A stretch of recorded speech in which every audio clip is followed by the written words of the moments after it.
We know that the muscles of a limb set in a cast will atrophy over time. Well, here is another form of a cast, one for your whole body. A simple convenience that forces the body to assume a very specific shape for hours upon hours upon hours.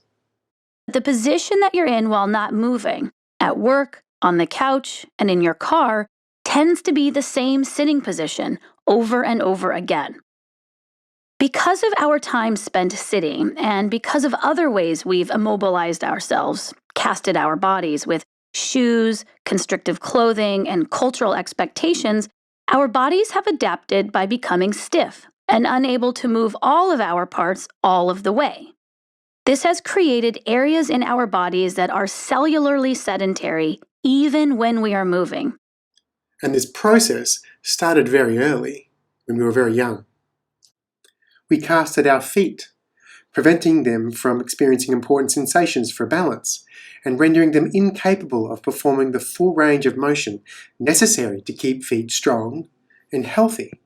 We cast our eyes inside books and screens and in confined living spaces that prevent the ciliary muscles of the eye from expressing their full range, as they would be when practicing long-distance vision outdoors.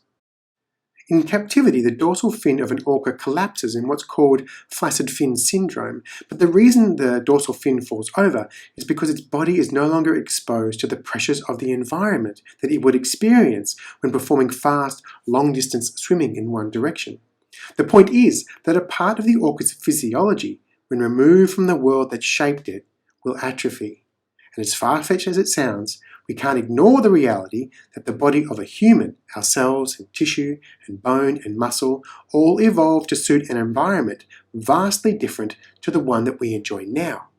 An environment that clearly has consequences for the health and mobility of our human body. In 1912, a French naval officer and physical education teacher named Georges Hebert published a book called The Natural Method. The book was a result of George's careful study of the movement skills of the indigenous people in Africa and elsewhere. He described the bodies he saw like this. Their bodies were splendid, flexible, nimble, skillful, enduring, resistant, and yet they had no other tutor in gymnastics but their lives in nature. And he categorized the movements he saw and identified 10 that were universal across all of the cultures. To run, and crawl, and jump, climb, and swim, and lift, balance, throw, defend, and walk. And the skills of those that trained in the method became legendary.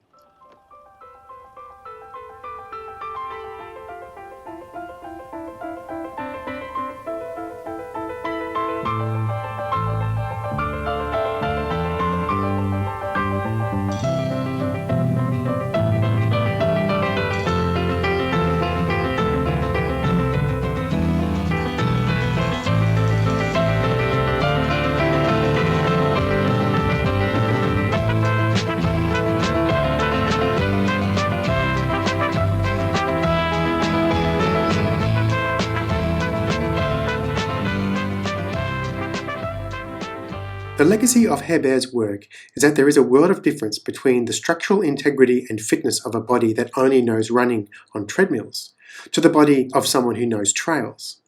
That somewhere in the march of progress, we lost what is essential to the vitality of the human body in our comforts and technologies. So this week, we're going to practice our workouts in the spirit of the natural method. This is our homecoming. We're going to free our feet and focus on the categories of movement that are timeless and universal.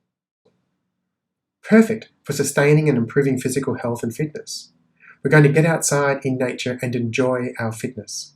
Enjoy the feeling of freedom that comes with having a body that's wild.